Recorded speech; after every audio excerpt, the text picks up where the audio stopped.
Somebody needs to do it. Somebody needs to do it. India. This might not mean very much coming from just your average, ordinary American citizen.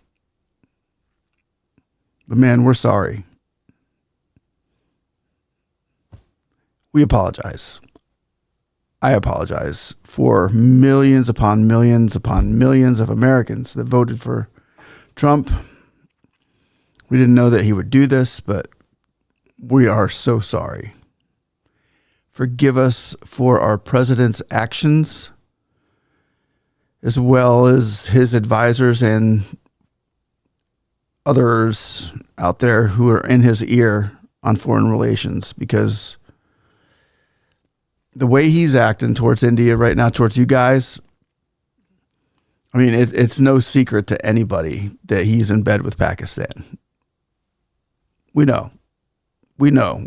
We're finding out more and more all the time, the shady deals that are going on with that country and the Trump family, in the crypto field and the oil and all that stuff. It's not cool. None of us approve of it over here in America. I can't say none, but the vast, vast majority, we do not understand it. And honestly, I don't even think Trump understands the mess that he's making. I mean, we really wanted to see, so the Modi and Trump changed the world for the better. It was the perfect time, the perfect relationship. It just seemed like so many things were going in our direction. Multipolar world, nationalist, Democrat nation, and giving power back to the people. Modi was genuine on this, and our guy wasn't. Trump wasn't. I guess not as much as we all thought.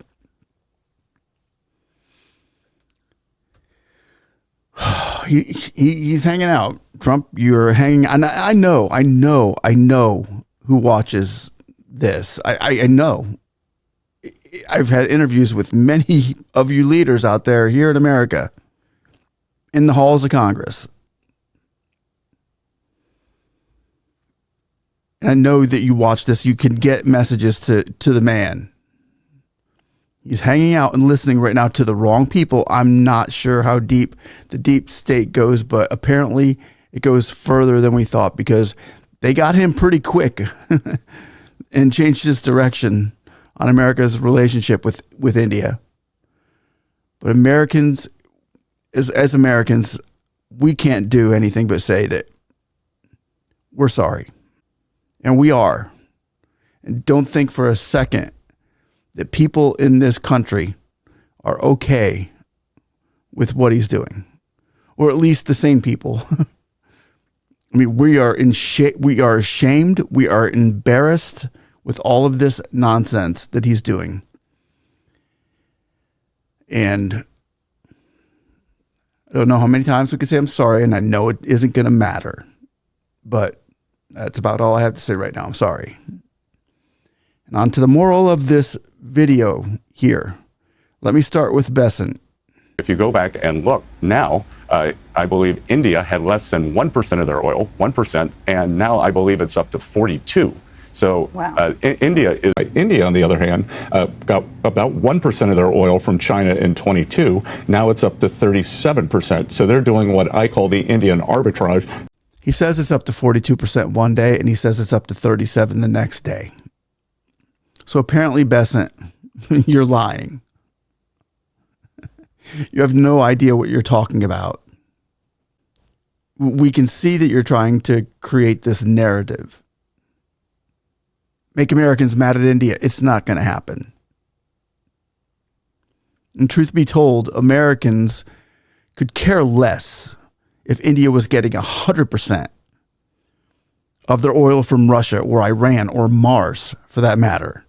If it's to give the people there a better life, then what gives? What's the real reason for this? How is hitting a friendly democratic country with secondary tariffs a positive? What do you mean? Putting them back on their heels a little bit. I mean, that's absurd. Like they're little children. And that's worse. And what's worse is that this is a conservative news network, people. And it seems like that narrative is being spun by them now. I mean, I guess every channel is in the pockets of the government, right? Not just the woke ones. Once again, India, this isn't the majority talking here. This is a disgraceful and pathetic picture being painted right now. And I'm sorry. Again, I'm sorry. And now, a clip of the biggest moron known to ever step foot in the Senate. And this loser and known warmonger. I mean, he's a loser, and he's known to be a warmonger. So it's not about the war at all. And it's the same guy Trump used to call in disgrace. And he called him a rhino. Apparently now Trump is, and Graham is snuggling up to Donald. Like an Assima Noor thing. Only an American Assima Noor. The only reason Putin's in Alaska, he didn't come to see how Alaska was doing after he bought it. He came to Alaska because Trump threatened to put a 50% tariff on India for buying Russian oil and gas. What's the weakness of Russia? Almost all of their income comes from oil and gas sales. If we went after the customers of Russia and said you had to pick between the American economy and buying cheap Russian oil or gas, they would pick the American economy. Wrong again, idiot. They picked Russia's cheap oil and gas, just like any smart, independent, and sovereign nation would. What planet are these people on? I like Jeffrey Sachs, and this is the guy who thinks like most of us. The day Trump was exposed playing games with Pakistan, we saw that the India-U.S. relations was going to dissolve. And this is what went through most of our minds. Lindsey Graham is the worst senator in the U.S. Senate. I just want to be on the record stating that. I will state that every show you have me on. He's a fool, just a fool. Okay, let me put that aside to get on to the substance. The imposition of the 25% penalty tariff on India was the stupidest tactical move of U.S. foreign policy for a long time. And that's saying a lot, by the way. I could make a list of the top 10, the top 20. What it did overnight was unify the BRICS countries as never before. Within 24, 48 hours, there was a flurry of calls. Brazil with India, Brazil with Russia, Brazil with China, China with India, China with Russia. Donald Trump was the great unifier of the BRICS. And wonderful. Okay, I like the BRICS, by the way. So I have no problem with that. But the opposite of what Lindsey Graham conceivably could have been thinking.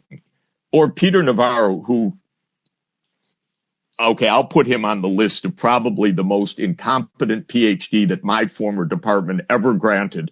He is a PhD in economics that apparently learned nothing, certainly didn't take my class. On that front, if that's the rationale, China buys more Russian oil than India does, and they have not been targeted for that.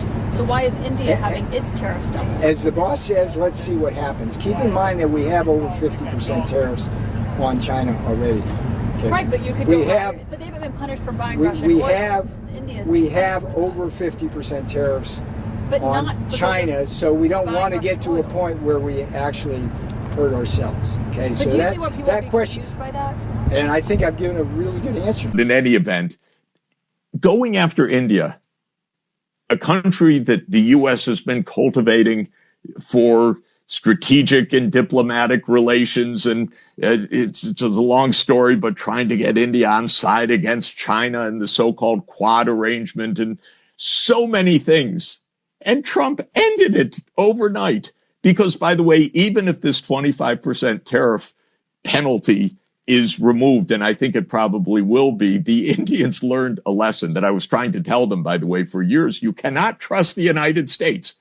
And no, we've got the inside track. We've got good relations. No, you don't. There's no ability to have a trusting relationship with the United States. This is improv land, and you're not going to get the kind of relationship that you think. Well, everybody in India understands that completely. Not only have the BRICS countries been pulled together, but in the media in India, in the print and online media, nonstop. We've covered some of that here. We played it here. Days and days. What is the United States doing? We have to find our friends and so forth. So this was a blunder that has zero practical import of getting anyone to any negotiating tables, zero.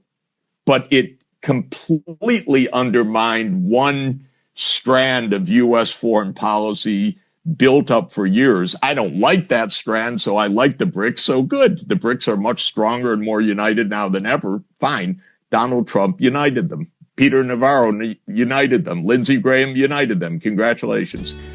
That congratulations there sounds more like a goodbye. Doesn't sound like a really good as usual congratulations.